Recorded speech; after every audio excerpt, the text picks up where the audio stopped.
नमस्कार मित्रों, मैं हूं आपका दोस्त सोनू। आपका स्वागत है मेरे YouTube चैनल हिंदी की बातें में। यहाँ हिंदी माध्यम में 9th से 12th के बच्चों के लिए कुछ सपोर्ट मटेरियल लाने का प्रयास किया जा रहा है। इस कंटेंट को AI की मदद से आकर्षक बनाया गया है। आशा है ये आपको पसंद आएगा। मुझसे जुड़े रहने के लिए सब्सक्राइब करना और बेल आइकन दबाना ना भूलें। चलिए आज एक ऐसे सफर पर निकलते हैं जो सिर्फ पहाड़ों की ऊंचाइयों तक नहीं बल्कि हमारे मन की गहराइयों तक जाता है। मधु कांकरिया का यात्रा वृत्तांत है साना साना हाथ जोड़ी।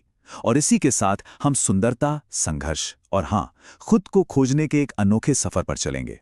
तो क्या कहते हैं, शुरू करें ये अद्भुत खोज। तो यात्रा की शुरुआत होती है गंतोक की एक रात से। और क्या कमाल की तस्वीर खींची है लेखिका ने। जरा सोचिए, आसमान जैसे उल्टा पड़ा था और सारे तारे बिखर कर नीचे टिमटिमा रहे थे। बस इस एक लाइन में ना उस शहर का पूरा जादू समा गया है। गंतोक, एक ऐसा शहर जहां इतिहास और आज का वक्त एक दूसरे से मिलते हैं और बस एक रहस्यमयी दुनिया का दरवाजा खोलने का वादा करते हैं। और देखिए, यही तो इस पूरी कहानी की आत्मा है। क्या कोई सफर सिर्फ नई जगह देखने के लिए होता है, या फिर ये खुद को खोजने का एक जरिया भी है? असल में ये सफर महज एक यात्रा नहीं है, ये एक खोज यात्रा है। एक ऐसी यात्रा जहां मंजिल से कहीं ज्यादा रोमांचक, कहीं ज्यादा जरूरी वो रास्ते बन जाते हैं जिन पर हम चलते हैं। तो कहानी की शुरुआत होती है गैंगटॉक से। और ये सिर्फ एक शहर नहीं है, समझ लीजिए, ये उस जादुई सफर का वो पहला कदम है, वो शुरुआती बिंदु है जहां लेखिका बाहरी दुनिया को भूलकर धीरे धीरे अपने अंदर झांकना शुरू करती हैं। लेखिका गंतोक को एक नाम देती हैं, मेहनतकश बादशाहों का शहर। और ये नाम, ये अपने आप में बहुत कुछ कह जाता है ना? ये हमें याद दिलाता है कि इस शहर की जो जगमगाती सुंदरता है, जो चमक दमक है, उसके पीछे उन लोगों की अनगिनत कहानियां और उनकी जबरदस्त मेहनत छिपी हुई है जिन्होंने इसे बनाया है। और पता है, इसी शहर में एक नेपाली लड़की लेखिका को एक बहुत ही खूबसूरत प्रार्थना सिखाती है। साना साना हाथ जोड़ी, मतलब छोटे छोटे हाथ जोड़कर मैं प्रार्थना करती हूं कि मेरा सारा जीवन अच्छाइयों को समर्पित हो। और ये प्रार्थना, ये सिर्फ इस यात्रा का टाइटल नहीं बनती, ये तो पूरी कहानी की आत्मा बन जाती है, उसका गाइड, उसका ध्रुव तारा। तो अब शहर की रोशनी को पीछे छोड़ते हैं और बढ़ते हैं हिमालय के विराट सौंदर्य की ओर। और यहाँ हर मोड़ पर प्रकृति का एक नया अद्भुत रूप और लोगों की जो अटूट आस्था है ना, वो एक दूसरे में ऐसी घुली मिली नजर आती है कि बस देखते ही बनता है। रास्ते में ना हर तरफ आस्था के ये प्रतीक दिखाई देते हैं। कहीं पर शांति की कामना करती हुई सफेद पताकाएं, तो कहीं किसी नए काम की शुरुआत का संकेत देती रंगीन पताकाएं। और वो धर्म चक्र, जिसे प्रेयर व्हील भी कहते हैं, जिसके बारे में माना जाता है कि इसे घुमाने से सारे पाप धुल जाते हैं। और इन सबको देखकर लेखिका को महसूस होता है कि भाई, हम चाहे कितनी भी साइंटिफिक तरक्की कर लें, हमारे देश के लोगों की आत्मा वो एक ही धागे में पिरोई है, आस्था और विश्वास के धागे में। और जैसे जैसे जीप ऊंचाई की तरफ बढ़ती है, हिमालय का वो विराट रूप वो धीरे धीरे सामने आने लगता है। और ये कोई स्थिर नजारा नहीं है, ये तो पल पल परिवर्तित है। मतलब हर मोड़ पर अपना रूप बदलता हुआ हिमालय, और इसके रास्ते जलेबी की तरह घुमावदार, जो बस किसी और ही दुनिया में ले जाते हैं।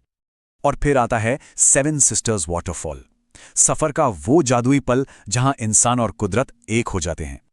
झरने के उस ठंडे साफ पानी में पैर डुबोते ही लेखिका को ऐसा महसूस होता है मानो अंदर की सारी बुराइयां, सारी नेगेटिविटी, सब कुछ धुल गया हो। यह एक तरह की रूहानी सफाई थी, एक आध्यात्मिक शुद्धि। लेकिन कहानी यही नहीं रुकती। अब सफर एक ऐसे मोड़ पर आता है जहां प्रकृति की उस दिव्य सुंदरता का सामना होता है इंसानी संघर्ष की कठोर कड़वी सच्चाई से। और अचानक वो सारी आध्यात्मिक शांति, वो सुकून एक झटके में टूट जाता है। कैसे? जब लेखिका की नजर उन पहाड़ी औरतों पर पड़ती है जो पत्थर तोड़ रही थीं। सोचिए, गूथे आटे सी कोमल काया पर हाथों में कुदाल और हथौड़े। स्वर्ग जैसे नजारों के बीच भूख और मौत से लड़ती जिंदगियों की ये सच्चाई दिल पर किसी चोट की तरह लगती है। मतलब यहां दो दुनियाएं एक साथ चल रही हैं, फिर भी एक दूसरे से कितनी अलग। एक तरफ तो है सैलानियों के लिए ये मनमोहक स्वर्गीय सुंदरता, और दूसरी तरफ है उन लोगों का पसीना और खतरा जो इस सुंदरता तक पहुंचने के रास्ते बना रहे हैं।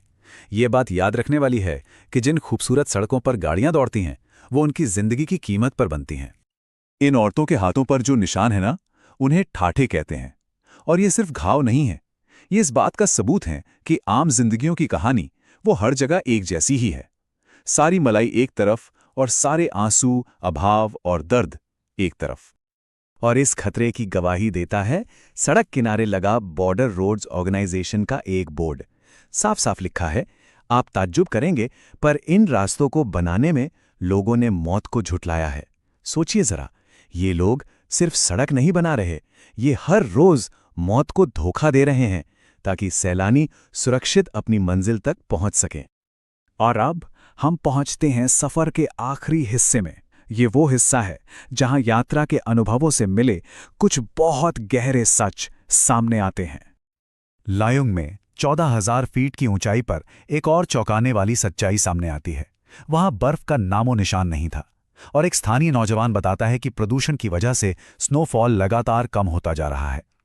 ये एहसास लेखिका को अंदर तक कचोटता है कि हमारी पीढ़ी ने प्रकृति के इस बैलेंस को बिगाड़कर एक ऐसा अपराध कर दिया है जिसे शायद कभी माफ नहीं किया जा सकता। और यहीं पर हिमालय का एक और रूप समझ आता है। ये सिर्फ पहाड़ों की एक रेंज नहीं है, ये एशिया के वाटर पिलर्स हैं, यानी जल स्तंभ। देखिए प्रकृति का सिस्टम कितना कमाल का है।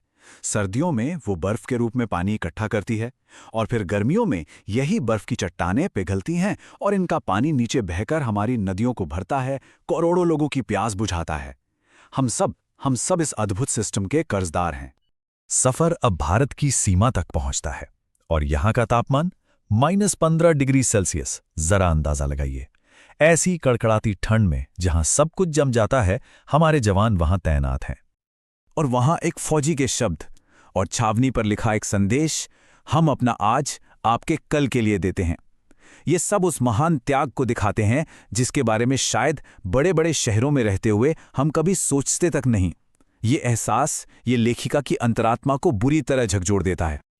और यहीं पर इस पूरे सफर का सबसे बड़ा सच सामने आता है कि शायद असली खुशी, असली रोमांच मंजिल पर पहुंचने में नहीं है, बल्कि उस रास्ते में छिपा है जो हमें वहां तक ले जाता है, उन अनुभवों में जो हमें हमेशा के लिए बदल कर रख देते हैं।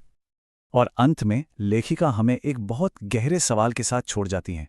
शायद मनुष्य की इस असमाप्त खोज का नाम सौंदर्य है। क्या ब्यूटी कोई मंजिल है जिसे पाया जा सकता है, या फिर ये इंसान की उस कभी न खत्म होने वाले तलाश का ही दूसरा नाम है? ये सवाल इस यात्रा को एक ऐसे दार्शनिक मोड़ पर खत्म करता है जो हमेशा याद रह जाएगा। सोचने के लिए एक बहुत ही खूबसूरत विचार है ना? शुक्रिया मित्रों, मुझे बेहद खुशी है आपने मेरा वीडियो पूरा देखा। मुझे आशा है आपको वीडियो पसंद आया होगा। आपके सवाल और कमेंट्स का स्वागत है, जिससे मैं इस कंटेंट को और बेहतर बना सकूं। साथ ही हमारे चैनल को सब्सक्राइब करना और बेल आइकन दबाना न भूलें। Thank you.